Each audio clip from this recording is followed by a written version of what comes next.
L'argent. Une fréquence émise. Chaque jour. L'argent n'est pas matériel. C'est la fréquence que vous émettez chaque jour. Je croyais autrefois que l'argent était quelque chose d'imprimé, conservé dans des banques, compté en chiffres et sécurisé par l'effort.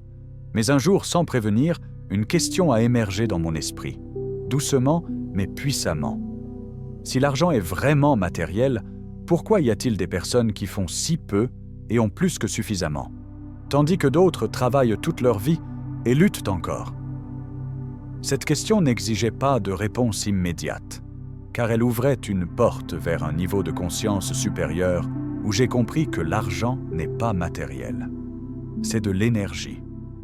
Et quand vous saisissez vraiment que l'argent est énergie, chaque définition dépassée que vous croyiez autrefois commence à s'effondrer.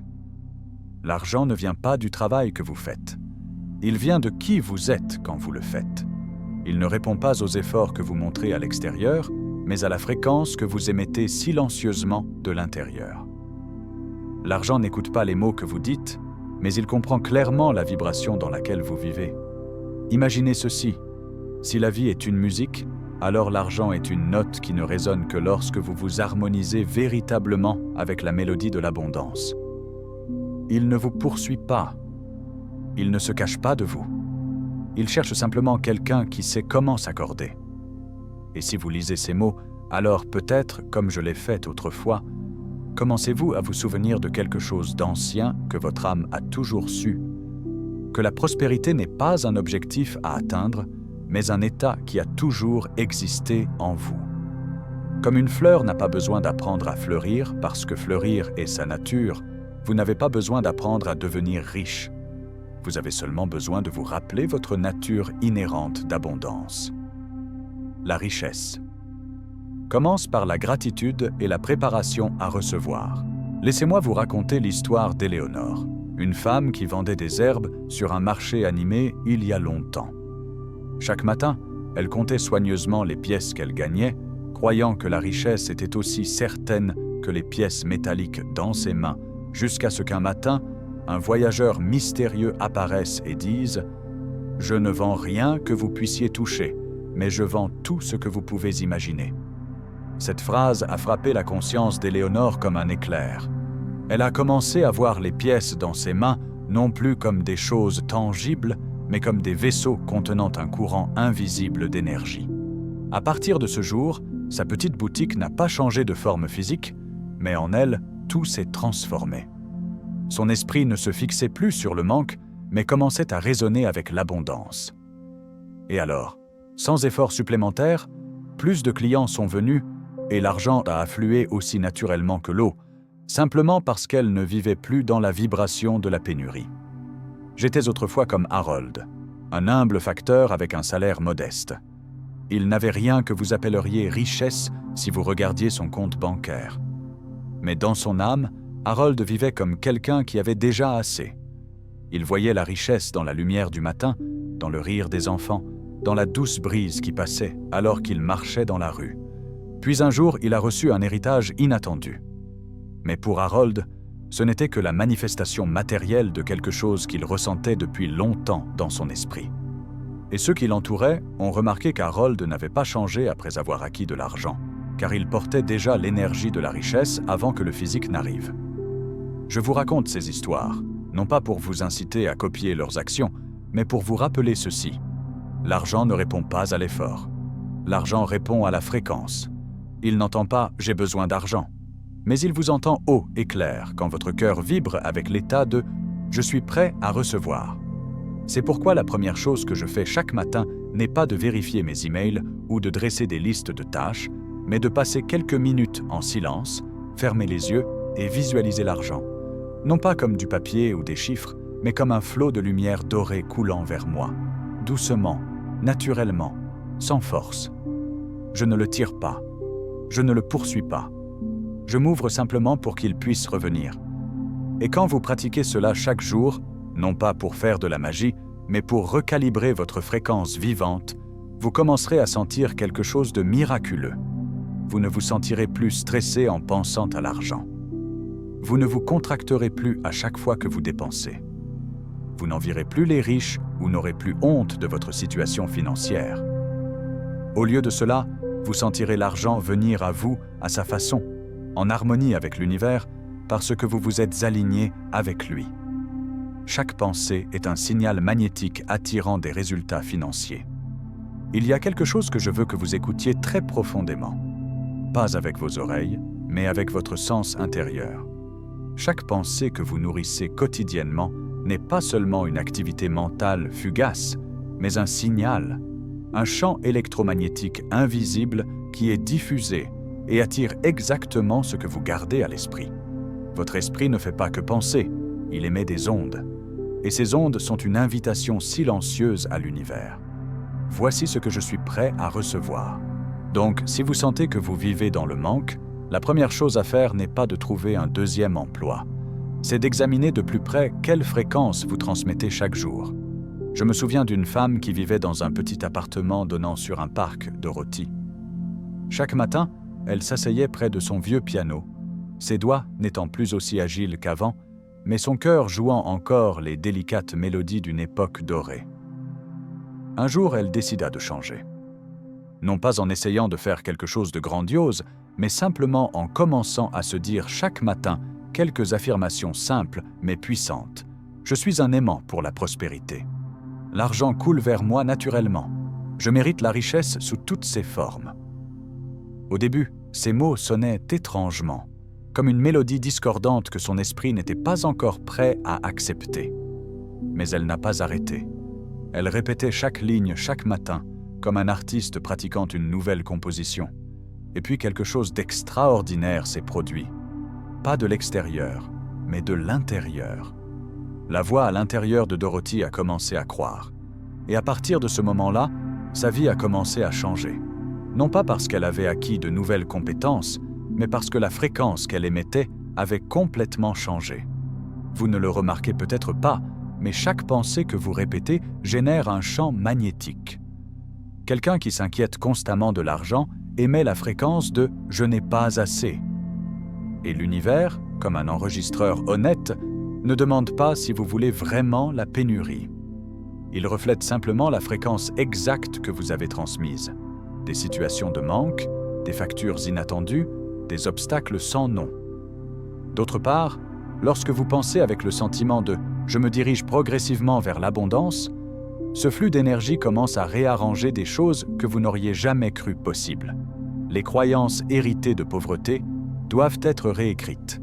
Il y a des mots que nous avons entendus depuis notre plus jeune âge, et parce que nous les avons entendus si souvent, nous les confondons avec la vérité.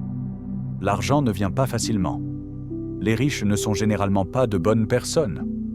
Notre famille n'a jamais été aisée. Ces phrases ne viennent pas de la malveillance. Elles viennent souvent de ceux que nous aimons le plus. Nos parents, grands-parents, enseignants. Des personnes qui elles-mêmes portent des blessures invisibles transmises de génération en génération. Et puis, comme une malédiction sans nom, ces croyances sont répétées, transmises et silencieusement préservées jusqu'à ce que quelqu'un dans la lignée se lève, s'arrête et dise « Assez ». Je ne sais pas quelles croyances sur l'argent vous portez, mais je sais une chose. Si vous ne les avez jamais remises en question, vous vivez probablement à l'intérieur du système de croyances de quelqu'un d'autre. Peut-être celui de vos parents, peut-être la mentalité d'une communauté ou d'une culture entière habituée au concept de manque, avec une mentalité de « avoir est déjà bien, ne rêve pas trop grand ». Mais tout ce qui est répété n'est pas vrai. Certaines choses n'étant vraies que dans le contexte dans lequel les générations précédentes vivaient, mais sont complètement fausses lorsqu'elles sont appliquées à vous, quelqu'un vivant avec un esprit différent et à une époque différente.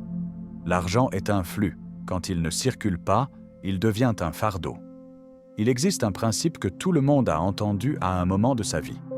Que ce soit par les paroles d'un enseignant, un vieux livre, ou simplement en observant la nature, ce qui cesse de circuler meurt. L'eau qui ne circule pas devient stagnante. L'air qui ne bouge pas devient suffocant. Et l'argent, comme toute autre forme d'énergie, a besoin de circuler, d'être échangé, d'être mis en mouvement pour rester vivant. J'appelle cela la loi sacrée de la circulation. J'ai vécu une période où chaque dollar que je gagnais s'accompagnait d'une peur de perte. Je m'accrochais, je réduisais, J'hésitais à donner même une petite somme parce que je pensais « et si je le perdais ?»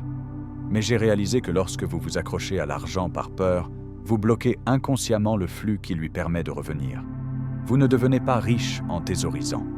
Vous devenez riche en faisant circuler avec intention, avec confiance et avec amour.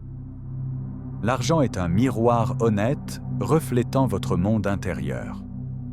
L'argent est un miroir honnête reflétant votre monde intérieur. Béatrice, une femme qui brodait près du marché local, regardait chaque jour les passants aisés avec des yeux froids et sceptiques. Ils doivent faire quelque chose de louche pour avoir autant d'argent, murmurait-elle dans sa tête. Et vous savez quoi? Au fil du temps, elle avait moins de clients, moins de commandes, moins d'argent. Non pas parce qu'elle n'était pas qualifiée, mais parce qu'elle vivait dans une vibration qui rejetait la richesse. Ainsi, l'argent ne pouvait pas rester. Vous ne pouvez pas attirer ce que vous jugez secrètement, tout comme vous ne pouvez pas vous lier d'amitié avec quelqu'un dont vous êtes constamment méfiant dans votre cœur. Ou Georges, un homme qui croyait qu'il ne pourrait jamais réussir. Chaque matin, il se disait « Si seulement j'avais plus d'argent, ma vie serait différente. » Mais un jour, en nettoyant, Georges est tombé sur de vieilles pages de journal remplies de pensées négatives sur l'argent. L'argent n'apporte que de la douleur. Les personnes qui ont de l'argent n'ont pas de vrais amis. Je ne suis pas doué pour gérer l'argent.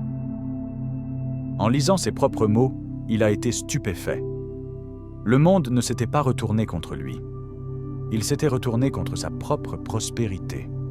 Les mots qu'il avait autrefois prononcés et pensés avaient silencieusement peint le tableau financier dans lequel il vivait depuis des années. Le désir authentique est une boussole sacrée menant à l'abondance.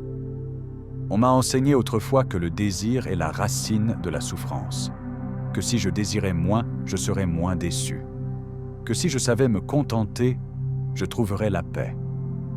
Il y a une part de vérité là-dedans, car si nous désirons à partir d'un lieu de manque, d'envie ou de peur, nous ne faisons qu'approfondir le fossé entre nous et ce à quoi nous aspirons. Mais il y a aussi une vérité cruciale que beaucoup ont oubliée. Le désir, bien compris, n'est pas une faiblesse, c'est le signal de l'âme.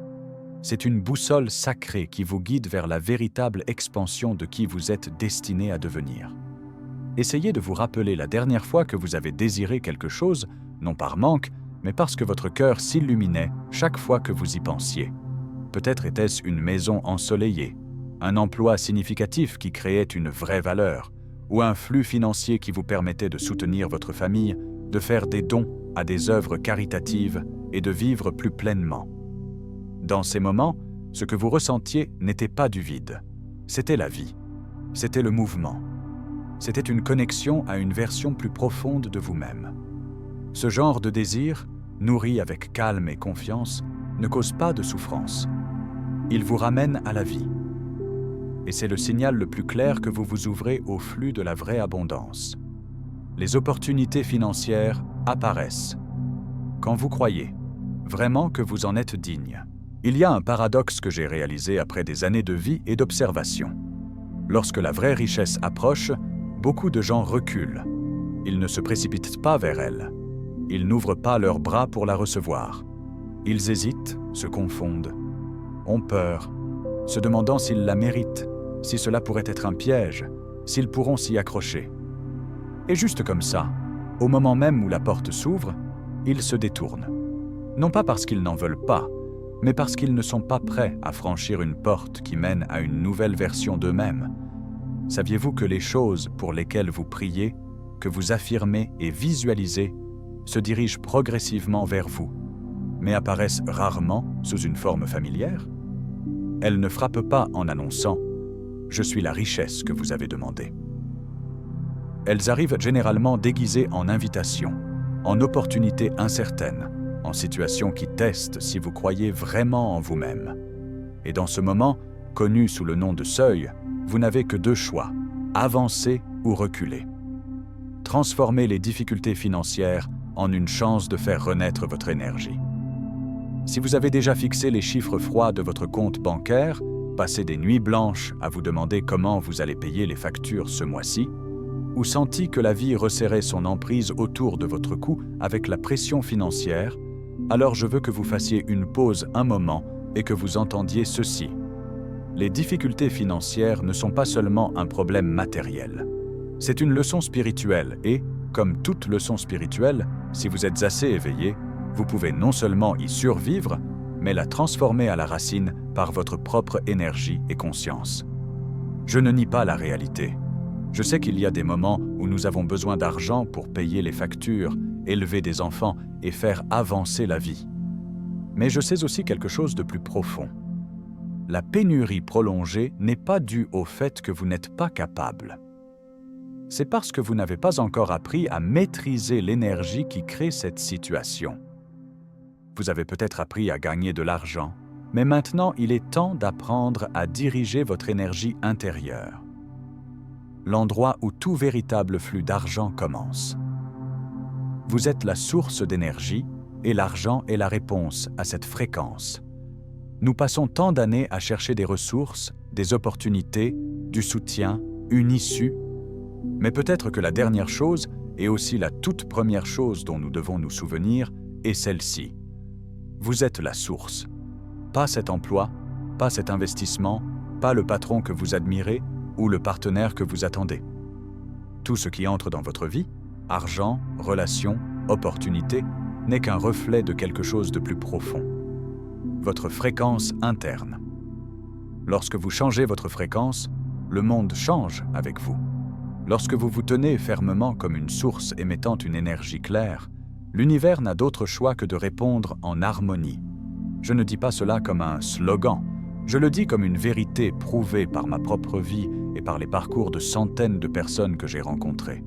Des personnes qui sont parties de rien, mais portaient en elles quelque chose d'incommensurable, la croyance qu'il y avait une source de pouvoir en elles qui attendait d'être éveillée. Et elles ont osé vivre comme si c'était réel. Elles n'ont pas attendu que le monde les valide. Elles n'ont pas attendu que l'argent arrive avant de se sentir dignes. Elles ont vécu comme si elles étaient déjà l'abondance. Et c'est précisément à ce moment que le flux a commencé à les trouver. Vous êtes la source parce que vous êtes le point d'où émane la vibration. L'énergie avec laquelle vous vous réveillez chaque matin se répercute dans chaque mot, chaque action, chaque décision. Si vous vivez avec clarté, l'argent viendra vous servir. Si vous vivez dans le rythme de l'amour, les relations s'épanouiront. Si vous vivez dans un état de gratitude, l'univers vous donnera plus de raisons d'être reconnaissant. La question n'est pas comment obtenir plus, la question est qui suis-je dans cette expérience même. Lorsque vous passez du rôle de chercheur à celui de créateur, tout autour de vous commence à s'aligner avec vous, au lieu que vous ayez à courir après.